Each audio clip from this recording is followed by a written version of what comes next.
ఒక స్టార్గా నేను వెతుకుతున్నటువంటి సమయంలో ఒక మిత్రుడు బ్రేక్ టైంలో కష్టపడి అక్కడ ఫైట్ చేసేసి బ్రేక్ టైంలో ఇంటికి వచ్చి 1:00కి కూర్చుంటే తను మా ఇంటి ముందు ఉన్నాడు. ఆ యాక్టర్ పేరు ప్రసాద్ బాబు, రుద్రవేణులో మోగవాడుగా చేసినవాడు. తను ఉంటే ఇక్కడ పెట్టాను, నీకోసం ఎదురు చూస్తున్నాను, నీతో పాటు మధ్యాహ్నం షూటింగ్ వద్దామని. అయితే రాయిలు కలిసి భోంచేద్దామని డైనింగ్ టేబుల్ మీద కూర్చున్నాను. కూర్చున్న తర్వాత రా తిను అంటే లేదు అదే ఫినిష్ అయిపోయింది నువ్వు కానీ అన్నాడు. సరే అని చెప్పేసి ఉన్నాడు. అక్కడ అన్ని రకాల పదార్థాలు ఉన్నాయి.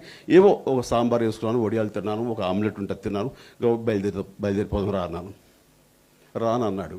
అన్నాను, దాని ఇంటికి వెళ్తాను. కాదు ఏమైందా ఇంట్లో మనసు ఎందుకు మార్చుకొని రా, షూటింగ్ దగ్గర సరదాగా కాసేపు టైం స్పెండ్ చేద్దాం. లేదు ఇప్పుడే లంచ్లో మా ఆవిడ ఒక 2 కోడిగుడ్లు వేసింది, ఒక ఆమ్లెట్ పెట్టింది. కోడిగుడ్లు తప్ప ఇంకా ఎన్నికి ఏది లేదా ఇద్దానా అని చెప్పి సగం నుంచి ప్లేట్ ఇసిరేసేసి తన మీద కోపంతో వచ్చేసాను. వచ్చిన తర్వాత ఇక్కడ నువ్వు కూర్చున్నావు, సాంబారు వడియాలు ఇవి మాత్రం తిని లేచిపోయి ఒకటి మిగతా ఉన్న ఏమీ వేసుకోలేదు అంటే నెక్స్ట్ పని మీద ధ్యాసే తప్ప ఏం తింటున్నావో లేదు. నాకు పని లేక ఇంట్లో ఉండి తిండి మీదే ధ్యాస, నా మీద నాకే చిరాకు వచ్చింది, అసహ్యం వేసింది. ఇప్పుడు వెళ్ళి నా భార్యకి నేను క్షమాపణ కోరుకోవాలి, తనని సారీ చెప్పాలి, అందుకు నువ్వు వెళ్ళిపో బాస్, నేను ఇక్కడ ఉండిపోతాను.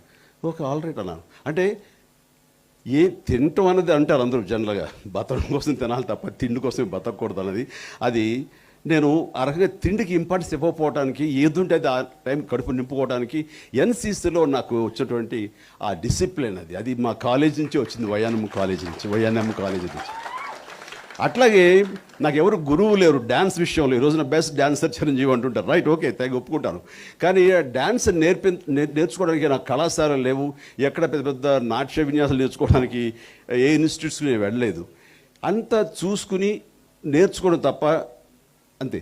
అప్పట్లో ఇప్పటిలాగా వీడియోస్ కానివ్వండి ఇలాంటివి ఇంత ఎక్స్పోజర్ లేదు ఎంటర్టైన్మెంట్కి. అందుకని అప్పట్లో ఉంటే కనుక ఎవరు డ్యాన్స్ చేసేవాళ్ళు, జ్యోతిలక్ష్మి, హెలెన్ ఇలాంటి వాళ్ళే. సో నౌసైనిక్ క్యాంపులో మన క్యాంప్ ఫైర్ టైంలో భోజనం అయిపోయిన తర్వాత క్యాంప్ ఫైర్ టైంలో అందరూ ప్లేట్లు తిరగేసి వాళ్ళు డప్పులు కొడుతూ ఉంటే ఆ మధ్యలో వాళ్ళు ఎంటర్టైన్ చేయడం కోసంగా ఏదో నాకు తెలిసిన బాడీ విన్యాసాలు చేసేవాడు. అదే డ్యాన్స్ అనుకుని వాళ్ళు మురిసిపోయేవాళ్ళు. వాళ్ళు క్లాప్స్ కొట్టే కొలిది నాకు ఇంకొంచెం ఉత్సాహం వచ్చేవో చేసేవాడు.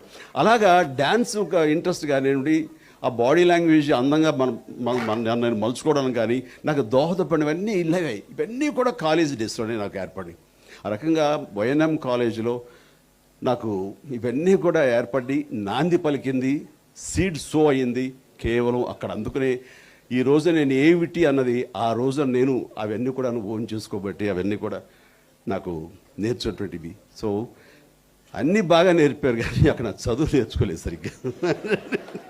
అంటే ఇందాక వర్మ గారు అన్నట్లుగా సో చదివే ప్రధానం కాదు అన్నారు, రైటే.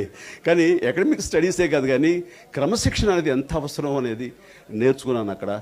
నాలెడ్జ్ అంటే బుకిష్ నాలెడ్జే కాదు, ప్రపంచాన్ని చదవటం, మన జీవితాలు, చుట్టుపక్కల జీవితాలను చదవటం.